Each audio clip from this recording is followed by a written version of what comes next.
When we look at a red carpet, we are really just trained to see the glamour, right? Absolutely. Like the flashing cameras, the flawless makeup, these impossibly expensive clothes. It just looks completely, effortless. Yeah, but that escapism it's incredibly expensive to maintain Right. because the reality is that the red carpet is often like the final battlefield of a massive hidden corporate war. And that is exactly why we're here. Our mission for you on this deep dive today is to really dissect the anatomy of a modern Hollywood scandal. Yeah, we're pulling the curtain all the way back on this We one. are. We're going to unpack the actual mechanics of public relations warfare. And we've got this wild stack of sources for you. We're talking unsealed legal documents, a really fascinating academic breakdown of psychological tactics by Dr. Jennifer Joy Freyd. That part is so interesting. It really is. Plus, internal text messages, a Wikipedia timeline of the movie controversy, and, of course, some highly opinionated Reddit threads from May 2026. Which is just a brutal mix of like high-stakes litigation and weaponized internet chaos. Totally. So let's set the scene for you. It's May 2026, the first Monday in May, so the Met Gala. The biggest night in fashion. Exactly. And Blake Lively makes this stunning, completely surprise appearance on the red carpet. Yeah, nobody expected her to be there. No one. And she's wearing this gorgeous 2006 archival Versace gown. It's got these multicolored ruffles, a crystal bodice. She's even carrying this custom clutch that was actually painted by her 4 kids. Wow. Yeah, it's the ultimate display of, untouchable Hollywood royalty serenity. Right, but the real story is what happened just before that. Yes, Yeah. because just hours earlier, she quietly settled a multi-million-dollar lawsuit that had absolutely consumed the entertainment industry for 2 solid years. Okay, let's unpack this because that serene image on the museum steps, that was paid for with a grueling $400 million legal nuclear war. A literal nuclear war. Yeah, involving Ryan Reynolds, Taylor Swift, Sony executives, and just like massive accusations of highly coordinated smear campaigns. Right, but I mean, the sheer scale of those unsealed legal documents, they didn't just come out of nowhere. No, definitely not. The heavy litigation was really only deployed because the initial, very public PR strategy had spectacularly imploded during the 2024 press tour for the movie It Ends With Us. Yeah, that press tour was a disaster. It was, because, look, we all know the source material for that movie is incredibly heavy. It's based on Colleen Hoover's novel, and it's rooted super deeply in themes of domestic violence and emotional abuse. Like, So watching Lively tell audiences to, quote, grab your friends and wear your florals to the theater, yeah, I remember that. while she is simultaneously doing promotional pop-ups for her new Blake Brown hair care line and her Betty Buzz alcohol company, it just felt like this massive cognitive dissonance. Oh, for sure. You're comparing it to, what did you say earlier? Oh, yeah, it's literally like launching a luxury lipstick brand at a climate change summit. Right, exactly. It's just a fundamental misreading of the room. And, the contrast was made infinitely worse by the vacuum on the other side of the press tour. Oh, with Justin Baldoni. Right. Justin Baldoni, the director and her co-star, he was doing this largely separate solo press run. Yeah, he was completely isolated from the rest of the cast. And he was speaking very seriously and very sincerely about the cycle of abuse. And look, the internet hates a vacuum. Oh, it really does. The second the public noticed that the 2 leads were operating in completely different atmospheric pressures, they started digging for a reason why. And the algorithm totally rewarded that digging. I mean, suddenly everyone's feed is just flooded with resurfaced clips. Like the Kajirsti Flaw interview. Yes, that incredibly tense 2016 interview where the journalist, Kajirsti Flaw, congratulated Lively on her pregnancy by saying, congrats on your little bump. And Lively just snaps back. Congrats on your little bump.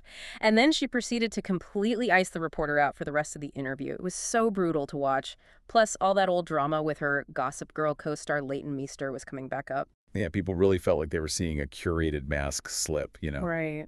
But it is crucial to recognize that an organic viral moment like that, it rarely operates in a vacuum for long. Okay, what do you mean by that? Well, as public sentiment was turning, reports surfaced that Justin Baldoni had quietly hired Melissa Nathan. Wait, who is that? She's a powerhouse crisis PR manager from the agency group. She is famously known for handling Johnny Depp's team during his highly publicized defamation trials. Oh, wow, okay. Which instantly shifts the entire lens of the controversy. Exactly. But I have to ask, though, is an internet backlash over a tone-deaf press tour and a decade-old rude interview really enough to tank an A-list reputation organically? Or are we looking at an invisible hand guiding the algorithm here? Well, that invisible hand is exactly what crisis PR firms are paid to provide. Right. I mean, they don't usually create the bad behavior, but they know exactly how to amplify it. How so? A skilled crisis team can seed a narrative by, say, anonymously leaking perfectly timed clips to friendly TikTok creators or journalists. Ah, so they crowdsource the outrage? Exactly. They make it look like an organic grassroots backlash while they pull the strings behind the curtain. And you immediately saw Lively's camp recognize this. Right. They deployed their own active countermeasures. Yeah, Amber Heard actually released a statement defending Lively. She explicitly stated she recognized the mechanics of a coordinated smear campaign. Which is wild. And even SAG-AFTRA, the actors union, they put out a press release framing the backlash against Lively as this misogynistic attempt to discredit a powerful woman. But that SAG-AFTRA defense ultimately backfired. It totally did, because the moment Lively tried to legally formalize that quote-unquote victim status in a courtroom, the discovery phase completely shattered her narrative. Yeah, the timeline here is crazy. In December 2024, she filed a complaint alleging Baldoni created a hostile work environment. Right, citing unwanted kissing during scenes and inappropriate comments about her post-pregnancy weight. Right.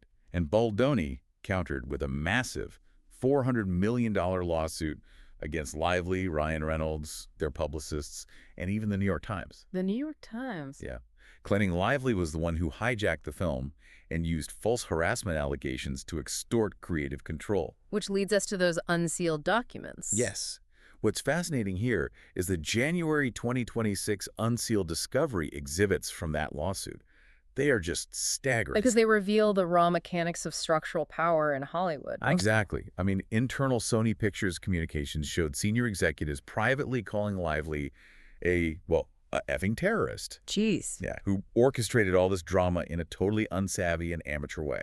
And the texts also showed Ryan Reynolds stepping in as this heavy enforcer. Yeah, that was a huge reveal. He contacted his talent agent at WME and asked them to get Ari Emanuel to go, quote, full Ari on Baldoni. Which, for you listening, we need to explain what that means. Yeah, dropping Ari Emanuel's name in Hollywood isn't just asking a manager for a quick favor. Not at all. Ari is the incredibly powerful head of the massive Endeavor agency.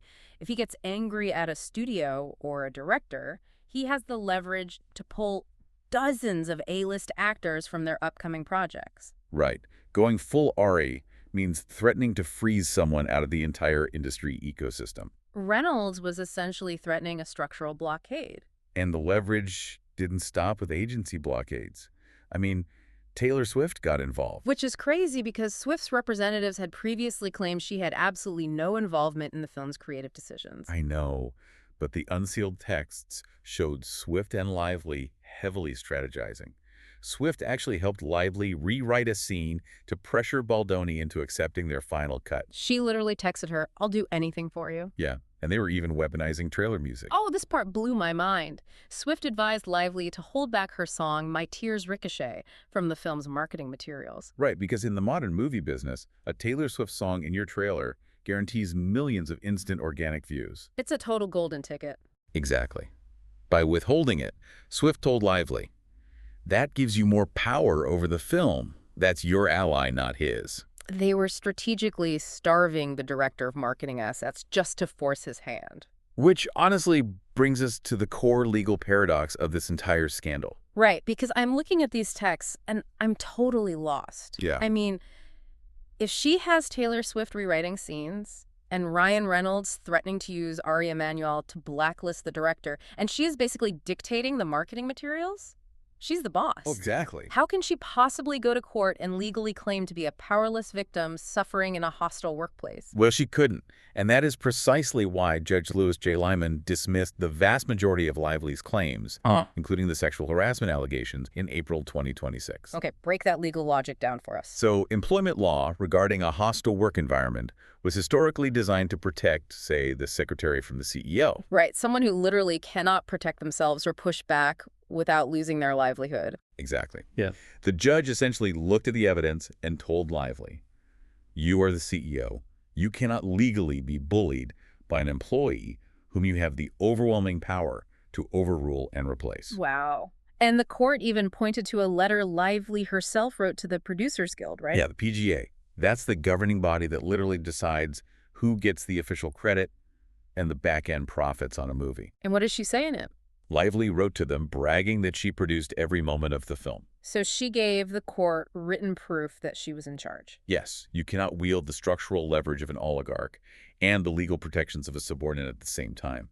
The unsealed evidence proved Lively's control over the production far exceeded that of a traditional employee. It effectively neutralized Baldoni's authority as a director on his own set. Exactly. Okay, here's where it gets really interesting for you listening, because this intense public back and forth where both sides are essentially pointing at the other and screaming, "No, you are the true abuser orchestrating a smear campaign," it perfectly illustrates a psychological concept from our sources. And it's when you really need to know to navigate today's media landscape. Definitely.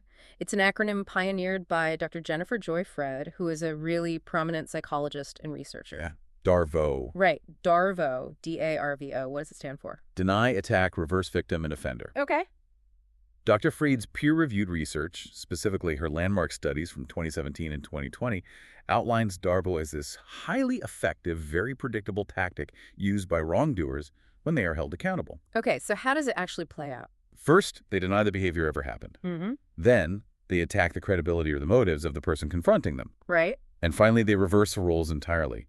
They claim that they are the actual victim of a false accusation, and the person holding them accountable is the true offender. And the sources note that DARVO is incredibly common in defamation lawsuits. So absolutely, because a Yeah. defamation lawsuit is essentially DARVO weaponized in a courtroom. Explain that a bit more. Well, you deny the bad behavior by suing for libel, right? Then you attack the accuser's competence through aggressive discovery. And finally, you legally position yourself as the victim whose reputation has been maliciously destroyed. But looking at the "it ends with us" feud, both sides are accusing the other of doing exactly this. Yes. Like, Lively claimed Baldoni harassed her, and when she tried to assert creative control to protect the film, he deployed a crisis PR machine to attack her credibility and reverse the narrative. Yep. But then Baldoni claimed Lively hijacked his film through intimidation, and when she faced organic internet backlash for her tone-deaf press tour, she falsely accused him of harassment to cover up her own bad press, playing the long-suffering martyr. And that mutual accusation is what makes the tactic so incredibly effective in the digital age. Because it's so confusing. Exactly. The attack phase isn't usually a direct public insult anymore. In 2026, the attack phase is quietly leaking a carefully curated 2016 video clip to TikTok. Ah. You let the algorithm organically make the public question your accuser's character for you. Right. It's like DARVO acts like a legal smokescreen. If someone accuses you of setting a fire, you don't argue about the match. You point at the accuser and yell that they're stealing the fire hoses. That's a great analogy. Suddenly, the entire public is investigating the hoses, the media is writing think pieces about hose theft, and the fire just burns in the background. Yep. By muddying the waters so thoroughly, DARVO forces you and me to spend all our energy debating who the real victim is. Rather than looking objectively at the original behavior. Exactly. Yeah. That misdirection is powerful. But Freyd's 2020 study, which she conducted with researcher Sarah Harsey, provides a really vital tool for anyone consuming media today. Which is what? Well, they tested DARVO on third-party observers, which is exactly what we are in this scenario. Right, we're the public watching this unfold.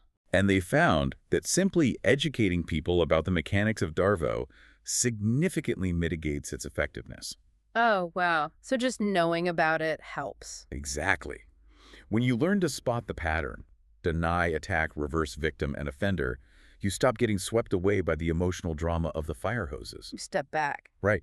You Yeah. step back and start asking, who actually benefits from this confusion? It gives you a lens to see through the PR spin. And applying strict impartiality is really essential here, because we as the public do not know the ultimate truth of what happened on that movie set. No, we really don't. But by understanding DARVO, we can clearly observe the machinery of how both of these massive crisis teams fought tooth and nail to secure the victim narrative for their client. Because in a modern scandal, owning the victim narrative is the only way to win the corporate war. Exactly. So what does this all mean for how this whole thing ended? Because this $400 million psychological and legal war, it didn't end with a dramatic courtroom verdict. It ended with a quiet settlement and a very loud fashion statement.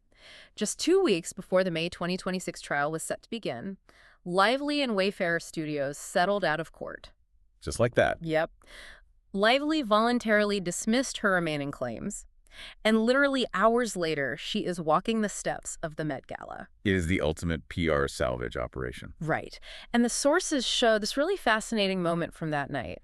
Hugh Jackman is actually seen helping her fix a hook on her Versace gown. Oh, yeah. And he revealed later that he texted Ryan Reynolds for permission first, and Reynolds texted back, "Go for it, brother." Which is just a very visible, highly orchestrated display of Hollywood solidarity, right? Yeah, To signal that everything was back to normal. totally. But the internet wasn't entirely buying the fairy tale, because a clip went viral of Lively seeming to snap at the Met Gala dress handlers who were trying to arrange her massive train before immediately flashing this huge, flawless smile for the cameras. Oh, man. A moment that instantly became a proxy war for the larger controversy. It really did. Some people jumped into the comments to defend her, arguing she was just, quote, delegating like a boss. Right, calling out the double standards that say a woman can't give clear directions without being labeled a mean girl. Exactly. But on Reddit, the reaction was brutal. In a thread literally titled, "Cited, a grinning buffoon," users questioned how much money Ryan Reynolds had to pay to get her a ticket. Oh, right, because rumors swirled she wasn't actually invited by Anna Wintour. Yes. And one commenter lamented the whole settlement by saying, "The rich and powerful will always win." And the fallout even extended to her inner circle. Oh, the Taylor Swift stuff. Yeah, Taylor Swift and Lively haven't been photographed together since late 2024. And rumors persist that Lively is actually uninvited from Swift's upcoming wedding. Oh, wow. Though, to be fair, Swift's 2025 album, The Life of a Showgirl, featured a track called Cancelled. True. And many journalists interpreted that as a show of solidarity for friends dealing with tarnished public images. Right, so the narrative remains fiercely contested, even among her allies. So, we see Lively immediately return to the red carpet hours after settling this massive lawsuit. Is this a victory lap, or is it a desperate attempt to prove she isn't unhireable, like those Sony executives claimed in the texts? Well, to understand the endgame, we really have to look back at Judge Liebman's ruling. Okay. Because when he dismissed the claims, he made this stark legal point that kind of redefines modern celebrity. He essentially explained that PR manipulation, so hiring crisis teams, promoting positive content about yourself, elevating favorable narratives, and defending against allegations, all of that is entirely legal. Wow. Yeah, the court ruled that public relations warfare is not harassment. It is literally just the cost of doing business in the entertainment industry. The judge wrote that the defendants were well within their rights to elevate stories that cast doubt on Lively's credibility. So the legal system basically said fighting a battle in the court of public opinion using professional PR armies is standard practice. Legally speaking, yes. The ruling acknowledges that in a multi-million-dollar industry built entirely on public perception, deploying a crisis firm to manage that perception is as standard as hiring a makeup artist. That is just nuts. Yeah. Okay, let's bring this all together for you listening right now. It ends with us. Controversy isn't just about some behind-the-scenes Hollywood gossip. No, not at all. It is a masterclass in media literacy. It reveals, in plain text, how the media you consume every single day is carefully and aggressively curated by crisis firms. Yeah. It shows how psychological tactics like Darvo aren't just these abstract academic concepts. They are active strategies playing out in real time on your social media feeds, designed to manipulate your sympathy and direct your outrage. And if we connect this to the bigger picture, it highlights a critical reality of the digital age. In an era of algorithmic information overload, your critical thinking is your absolute best defense against manufactured narratives. Yep. When you see a scandal erupt online, you have to ask yourself, who is controlling the information flow? Who is leaking the 2016 interview clips? And what psychological levers are they pulling to get me to react? Which leaves us with a final thought for you to mull over. If federal courts are now establishing precedents that coordinated PR smear campaigns and digital armies are legally acceptable forms of defending a corporate reputation, how will that change the very nature of the contracts actors sign tomorrow? That's a great question. Right. Will a future movie star legally require an anti-smear campaign clause before they even step on set? Or will weaponized multi-million-dollar crisis PR simply become a standardized line item in the marketing budget of every single blockbuster movie? It's definitely something to think about. It is. Something to think about the next time you see a flawless, effortless smile on the red carpet.